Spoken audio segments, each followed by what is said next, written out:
పంచ అర్జునులాగా ఉంది మా దగ్గర, పంచ పాండవులాగా ఉన్నారు మేధావులు. ఒక భారత సైన్యం ప్రపంచంలోనే జై శ్రీరామ్ అనే దేశం మీద ఉందంటే, ఆర్మీ ఏదో ఉందంటే మా భారతదేశం ఆర్మీ. सबको सब सिखाते, जो भी आजकल नाटक करने का है अंदर भी दिखाते. सिंदूर हमारा है, सिंदूर हमारा है.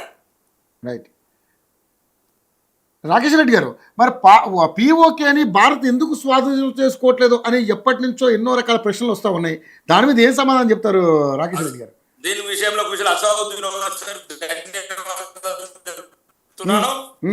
అసౌద్దీన్ ఓవైసీ గారు వీలైనంత తొందరలో సోదరుడు అసదుద్దీన్ గారి కోరిక నెరవేరుస్తాం. మా హైదరాబాద్ వాస్తవ్యుడు, మా సోదరుడు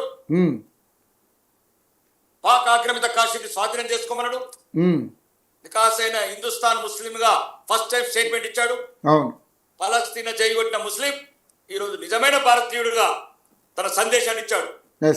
భారత్ को हम साथ है, मोदी का हम साथ है, जो भी है आजाद कश्मीर को ले जाओ, जो పాక్ ఆక్రమిత కాశ్మీర్ ఉందో దాన్ని స్వాధీనం చేసుకున్న అసౌద్దీన్ కి ఈ డిబేట్ ద్వారా ధన్యవాదాలు చెప్తున్నా. ప్రత్యేకంగా ఈ దేశంలో మాతోని కలిసి, మాతోని ఏడ్చి, మాతోని సహకరించిన ముస్లిం సోదరులందరికీ ధన్యవాదాలు చెప్తున్నా.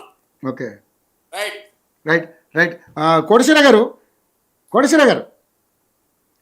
రాకేష్ రెడ్డి గారితో ఏమైనా మాట్లాడతారా? మీ వాయిస్ మీట్లో ఉంది కోడిశీల గారు. మాట్లాడేదేం లేదండి, ఆయన అభిప్రాయాలు ఆయన చెప్పారు. Okay, right. మన దిలీప్ గారు రవి గారు ఏమన్నా మన రాకేష్ రెడ్డి గారితో మాట్లాడతారా మీరు? రాకేష్ రెడ్డి గారు బ్రహ్మాండంగా చెప్పాడు. స్పీకర్ ఆయన. ఓకే, ఆయన స్పిరిట్ కి నా జోహార్.